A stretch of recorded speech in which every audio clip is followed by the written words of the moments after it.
नमस्कार एवरीबॉडी। मैं अपने कुछ रियल लाइफ एक्सपीरियंसेस, कुछ मेरे पेशेंट के केसेस के साथ अपनी शुरुआत करेंगे। मैं अपनी शुरुआत अपने आप से करूंगी।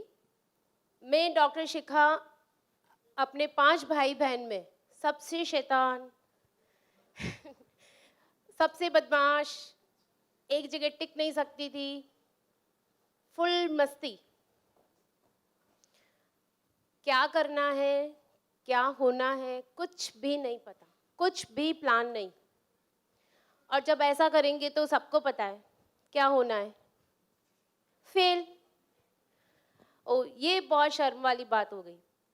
मेरे पापा एक असिस्टेंट प्रोफेसर थे बॉटनी में, मम्मी मेरी हाउसवाइफ। मेरे चारों भाई बहन, लाइक 2 बहनें हैं मेरी और 2 भाई, दोनों चारों टॉपर्स अपनी क्लास के, और I am the last ranker. So हमेशा जब भी घर में कोई बात होती थी तो मुझे साइड कर देते थे, करेगी नहीं। पापा ने कभी नहीं बोला पढ़ो, पता है।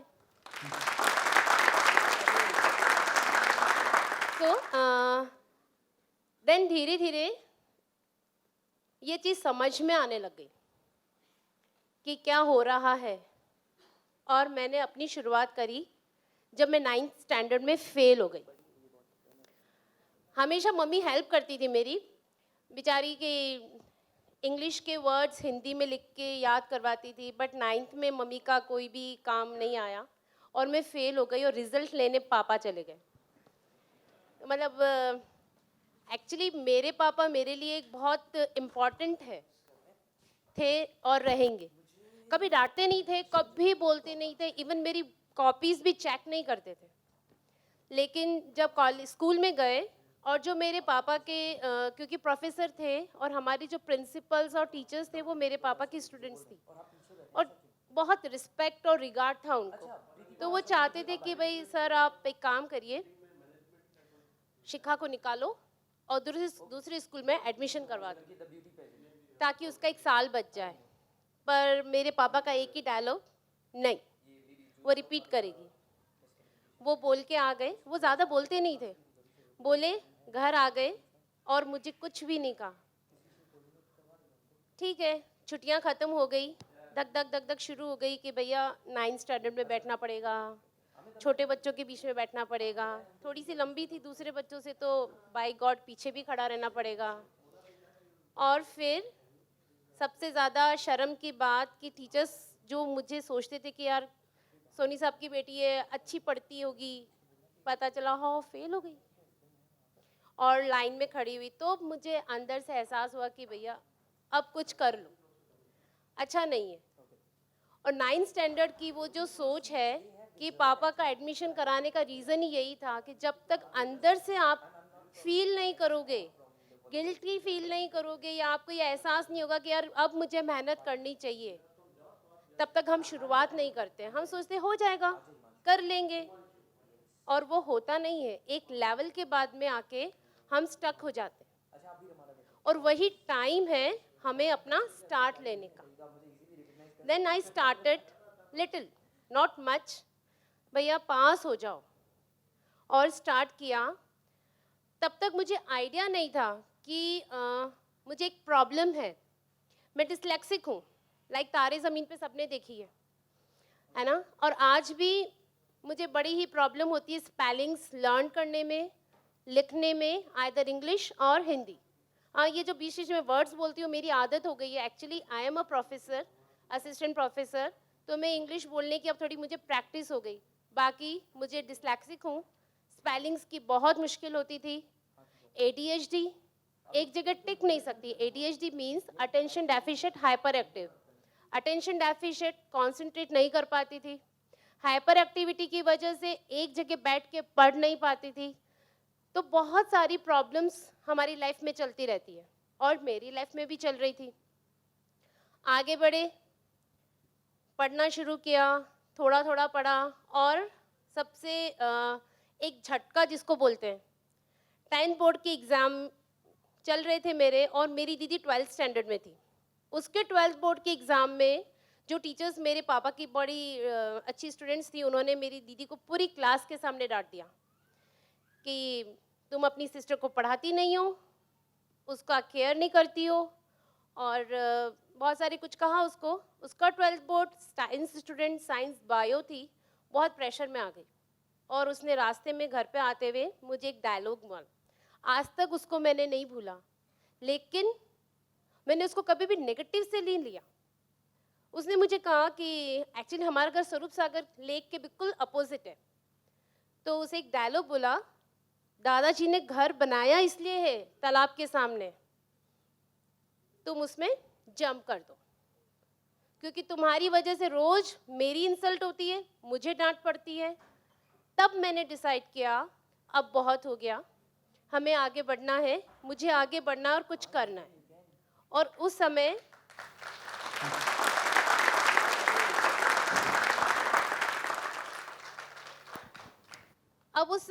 बहुत बड़ा प्रॉब्लम कि मेरा ADHD होना, डिस्लेक्सिक होना, आज मैं ही साइकोलॉजिस्ट हूँ, मैं बच्चों का असेसमेंट करती हूँ, लेकिन उस समय ऐसा कोई साइकोलॉजिस्ट नहीं था, कोई असेसमेंट करने वाला नहीं था। उस समय इतना इन्फॉर्मेशन भी नहीं थी और नॉलेज भी नहीं था कि पेरेंट्स को कि अरे मेरे बच्चे को ये तकलीफ है।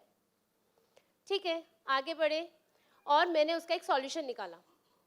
मैं बहुत डरपोक लड़की थी, लेकिन मेरी छोटी सिस्टर थी, वो रात को पढ़ती थी और हमने डिसाइड किया रात की 10 बजे से लेके सुबह 4 बजे तक पढ़ेंगे। उसका रीज़न कि 10 बजे से 4 बजे में ना तो कोई टेलीविज़न सीरियल आता है, ना कोई रिंग बजती है मोबाइल की, फ़ोन की। उस समय मोबाइल नहीं होते थे, उस समय फ़ोन होते थे। घर में गेस्ट आएंगे, बेल नहीं बजेगी, घर के बाहर बच्चे नहीं खेलेंगे, मैं डाइवर्ट नहीं होंगी। और अपने फियर को कम करने के लिए मैंने म्यूज़िक को स्टार्ट किया, फुल टाइम म्यूज़िक चलाती थी और अपना पढ़ाई शुरू करी। इसी तरह से आगे बढ़ते बढ़ते धीरे मैंने अपना 12th स्टैंडर्ड क्लियर किया बड़े ही गंदे मार्क्स से। देन कॉलेज में आके डिसाइड किया कि साइकोलॉजी में ही मुझे आगे कुछ करना है। अब सडनली ये साइकोलॉजी वर्ड मैंने, मेरे एक मौसा जी हैं, एनेस्थीसिस्ट हैं, उनसे इनके बारे में मैंने सुना था कि हाँ साइकोलॉजी एक विषय होता है, लोगों को पहचानते हैं, उसमें हम बहुत सारी हेल्प कर सकते हैं। और ग्रेजुअली स्लोली मैंने अपना BA कंप्लीट किया साइकोलॉजी में, MA किया साइकोलॉजी में और PhD के लिए रजिस्टर्ड हो गई साइकोलॉजी के अंदर।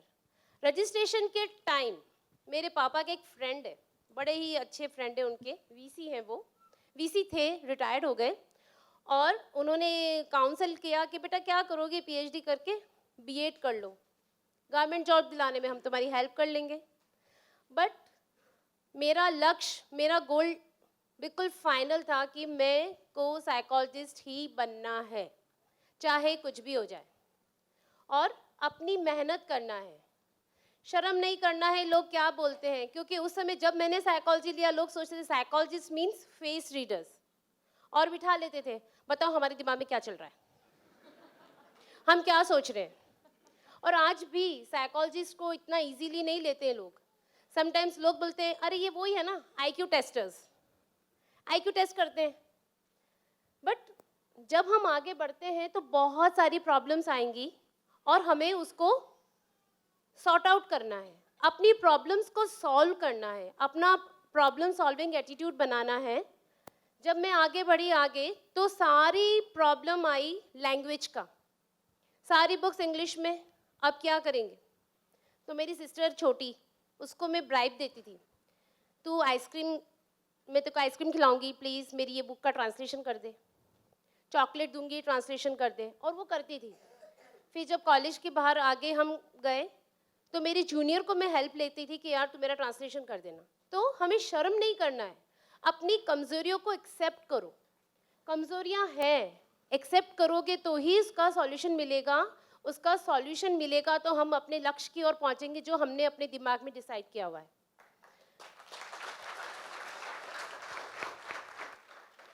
हर कोई परफेक्ट नहीं है, सबके अंदर में कमियां हैं, उसी तरह से सबके अंदर में कोई ना कोई खूबियां भी है, और उस खूबी को हमें पहचानना है और उसको अपना गोल बना के आगे बढ़ना है। तो नेगेटिविटी आती है, उसको डिसॉल्व करना है, हम क्या करते हैं, नेगेटिविटी आती है उसको मैग्नीफाइंग ग्लास से देखना शुरू कर देते हैं, और वो मैग्नीफाइंग ग्लास से जब हम नेगेटिविटी को देखते हैं, हम धीरे धीरे डिप्रेस्ड हो जाते हैं, दुखी हो जाते हैं और हताश हो जाते हैं, जबकि हमें ऐसा नहीं करना है।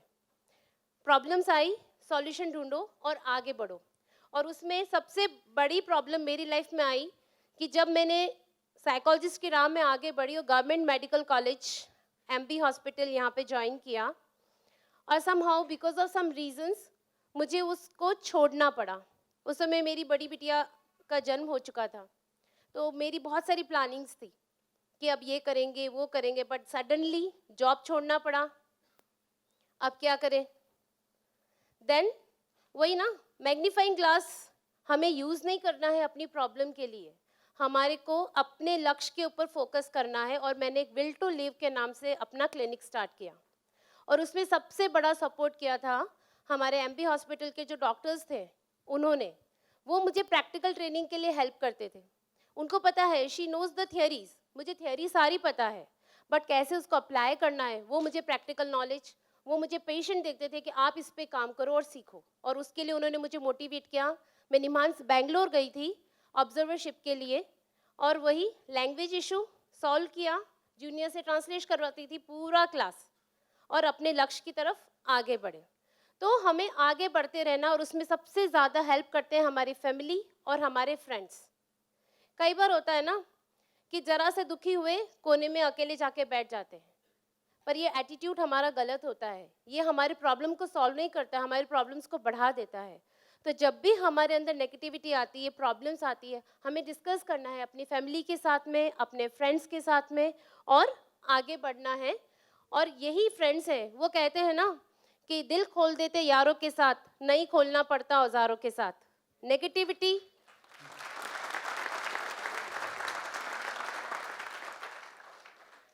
और ये नेगेटिविटी आज सबसे ज़्यादा यंगस्टर्स में है, जहाँ पर प्रॉब्लम आई कुछ समझ नहीं आता और वो काम करते हैं जो उन्हें नहीं करना चाहिए।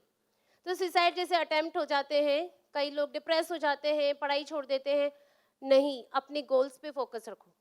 प्रॉब्लम है ना, वो फुल स्टॉप नहीं है, वो एक कॉमा है। इट मीन्स रुको, सोचो, अब आगे बढ़ो, और आपके सॉल्यूशन ज़रूर मिलेंगे और आपका लक्ष्य ज़रूर मिलेगा।